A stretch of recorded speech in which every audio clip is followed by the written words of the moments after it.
Hi, my friend. We were zoomed in on, I'm sure you recognized it, Oh My Stars, which is done.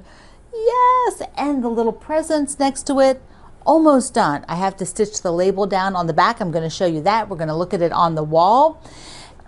Okay, so today on the calendar, it says Pillow Talk. And so what I wanted to do was just show you my pillows made with just a piece of fabric and the wave stitch up close. Because, you know, when we did the tour of my house, I showed them to you on the sofa.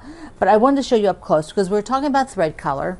And so on this one, I just want to show you, you know, when you see the thread stitched out, it gives you a better idea. Now from this distance, can you see the thread color? Well, you're probably guessing it's red or very similar, you know, very similar red to what is on the background. And I think it was a little darker red than this. But when you look in here and you can see the stitching, let me find one. You can see there's stitching. The red went right across her legs. Remember how on the Oh My Stars, I didn't want on the big white stars to be able to see the stitching? Well, on here you will. And does it, can you see it here? Can you see it now? Can you see it now? So it really is more invisible than you think to use a stronger high contrast color on lighter or darker backgrounds.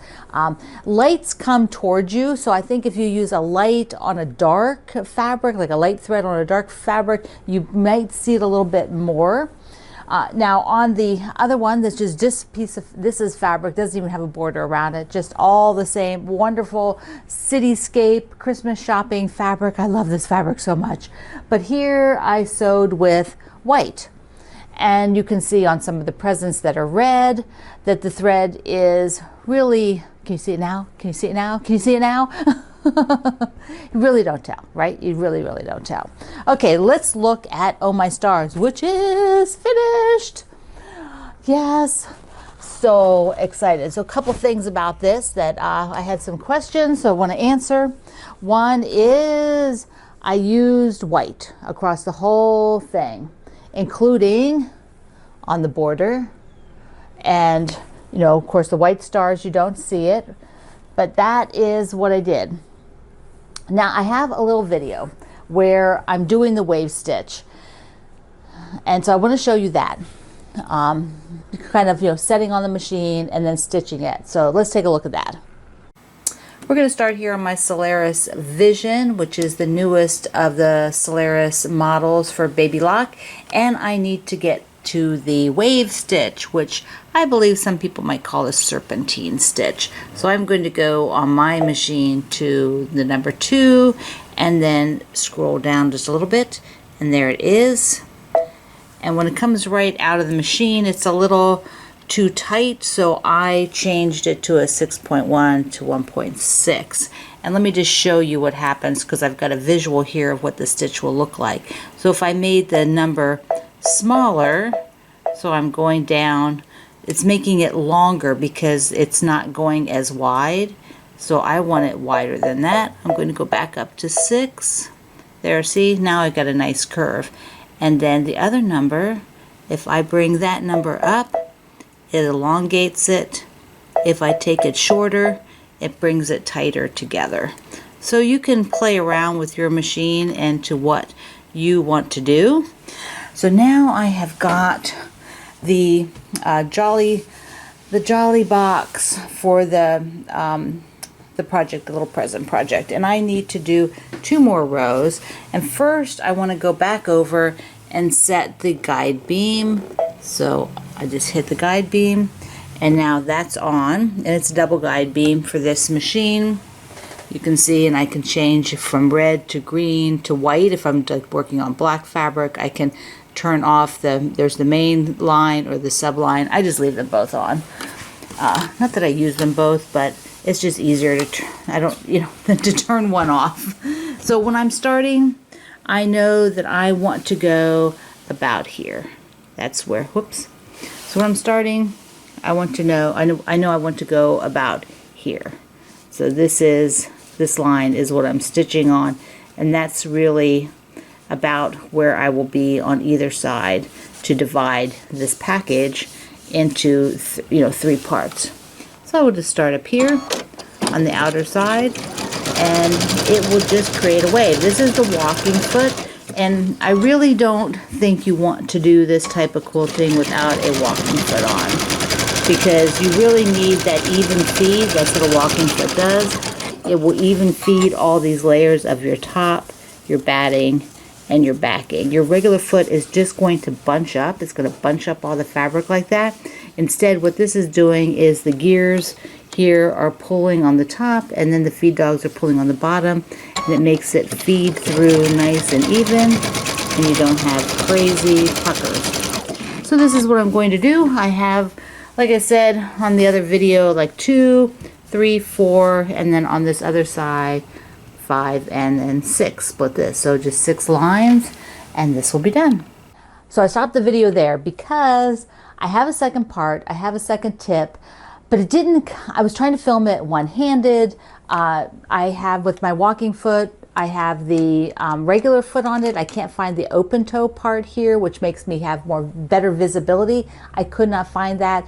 And so I was filming, and I just wasn't nailing the one thing like I wanted to, getting it right in place. As I filmed it like 3 times and finally did the whole thing, and it shows you the tips, but I didn't get it done exactly right. So I was debating, do I show you? Do you want to see that? Do you want to see real life? Okay, so this is real life. Keep in mind all the stuff. Here we go. When I had stopped working, I had the bobbin was running low, you know, so it kept beeping at me and it would stop, and I could check, and I thought I had enough. I had enough to get it down into this area. I did not want to stop in the red because this is high contrast. See over here? It's high contrast, and I do not want to have to be matching on high contrast. I want to match somewhere in here where I'm not really going to notice it. So I stopped here.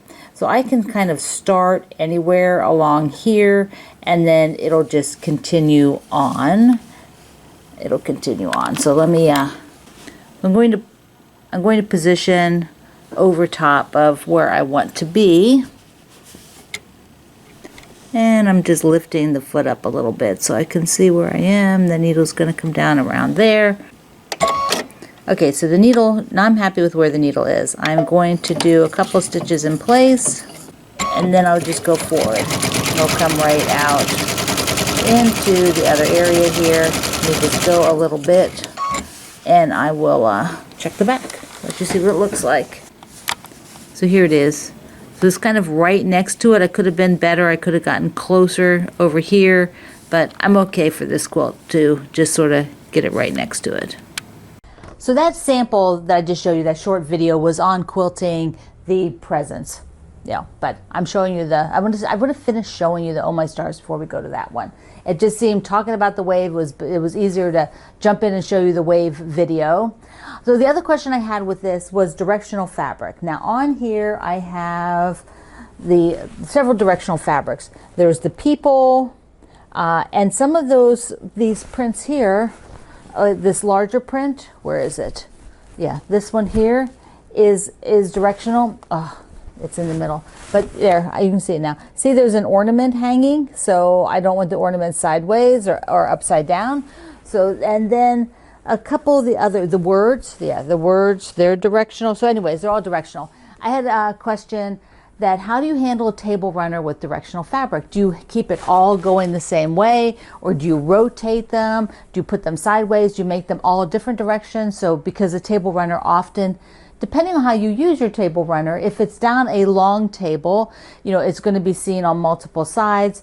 It might be on a sideboard, so it won't be seen on multiple sides. If it's on a sideboard like I have over here, like if it were on that thing, it would just be seen from the front in. Personally, I make them all go the one way, as if it were on a sideboard and you're only seeing it from one direction. That's just the way I like it. I have friends who prefer them to be all jumbled, so that if you're on, no matter what side you're on, and you know, it's a personal preference, so you do you know, however you want to do it. Now on the back of this, I put no label because the fabric is so gorgeous that I can just flip this over and make it double-sided. I used this fabric for the binding. So on the front, if you didn't notice, let me show you again. Please take a look. There is the binding in all of its beauty. Isn't that nice? I really like the way that came out with this table runner. And I now have something I can, I can use the back. So I thought that was pretty cool. Okay, let's look at the presents. And this is what I was stitching on the video. So the little place that I showed you, I have no idea where that is even on there anymore. Somewhere, but it is done and it is ready. I'm going to hang it in the hall. Here is the back. I do have to stitch the label, so I use this funky thing that I created as the label. Two sides are embedded in the binding, so I just have to stitch the top and then stitch down here, and it will go. And I used the pink stripe. Did you even notice? Did you remember? Did you remember I had a question on that? Like there, a couple people suggested use a green. And that would have been nice. I could have used a turquoise. I mean, you can use so many things, but I had in my mind a stripe, and I think the pink works for me. And we're going to go down the hall, and I am going to hang it up, and we'll see how it looks in its spot. So excited. So excited. Yeah, it is. In case you've forgotten, it's down the hall here, behind my door, which the door is usually closed, and then it's between the door and the window. Then over there is the jelly snowflake that we all did together. So I will be taking this runner down and hanging the little presents up. There it is. It is so cheerful, just so cheerful there. Move back just a little bit. You can probably hear the humidifier running too, but there we go. It is so cheerful there. Right around, there's the window. Love it. Okay, it's in its new home. So switching back to pillows and finishes and size quilts like this. So when we're doing the Oh My Stars, you end up with little cutoffs, which I sewed all mine together and trimmed them all the same size. And I put them on the design board just to play around with what they could be. And I have a couple extra here because otherwise it makes a rectangle. This is the only way this could get it a square, because I'm thinking this could make a cute pillow.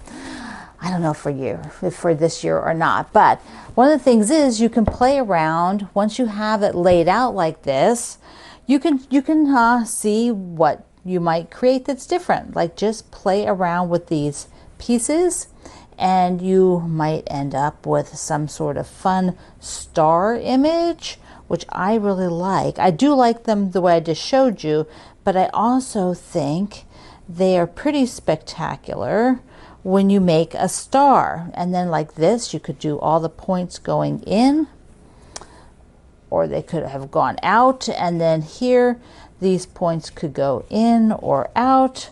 But there you have another design. Now if I switch these out, here we go. Da-da-da. More of a star. Oh, that's really cute. That one's really cute. Yeah. So I could sew this up and make a pillow. Perfect, right? For Pillow Talk Day. Okay, the other thing, couple other things here, is this is almost done. I have like this stem. That's it. I matched up on the corner. This was my last corner. Yeah, this was the last corner I had to match up. So awesome to be at this point. I am going to use that little little magnet hanger that I got. I'm just going to make this into a little mini quilt. I'm not sure. I will probably put back batting in it, but yeah, not something I have that's, some scraps. And then just make a little mini quilt hanger out of this. I think that would be super adorable. And this will be the last finish for this year. I won't finish unless I get a binding on something, but they've probably already been counted for the year. The stuff I have on the list that, they're waiting for binding, they've already been put on my gallery page. And so I have to add this one and the presents, and then this guy to the gallery page, and I will have 2022 finished and be able to see how many projects were completed, or to the certain point where I mark it in the gallery. Okay, remember yesterday I talked about putting in the journal for July to work on that Santa panel, and so I did it. This is the planner I'm going to use to track just some quilt things, just putting quilt notes, like what I've actually worked on for the day. I think it would be interesting to be able to go back each month or even each week and see, well, what did I actually sew on? But I put in here to schedule. So, and you know, the July. So I don't know if we'll do it in July or I probably should have put it on June to schedule. Oh well, it's there now. Maybe I'll go add another one on June. I should have put it on June. So while we started in July. Anyway, I did it. I got it in there. So this is the journal, the planner, and I have one of those beautiful beautiful mushrooms, that stickers that you all sent me. I've got so many nice stickers. And I had, speaking of being sent things, this is from Julie in Oregon. And she sent me look at a beautiful sewing card. And she said she had a charm pack that she just thought looked like me. It has cute little things on it. So little squirrels, cute little acorns. It's called Sweet Oak by Striped Pear Studio. Let me just see if I can pull them back a little bit. Okay. So I just think, look at the snail. Look at the snail. How cute is that? How cute is that? The mushrooms are in there. Look at these guys. Oh, so darling. And then there's squirrels on repeat. One's a white squirrel. We had an albino squirrel in our neighborhood for a while. He was pretty cute. So what else is in here? There are more squirrels. Come on, there's oak leaves. Oh, there's an inchworm on there. Look at that. Just really cute stuff. Here, I like this one where they have like the seed pods every so often. This is just such a darling line. There's a nice stripe in there. Oh, there's the snails, all the little snail bodies. Oh, an orange snails. Oh, so cute. Thank you, Julie. Thank you for thinking of me. Mwah. Okay, my friend. If you have not finished your Oh My Stars, make it a goal this week. Get her done, get her done, get her done. And if you have a pillow, a Christmas pillow or 2 or 3, share your Christmas pillows today. We want to see them. So they'd be Christmas, well, they can share other pillows that you made, but share your Christmas pillows. That is our share for today. So I love you. Thank you for being here in the Sloan Zone. I will see you online.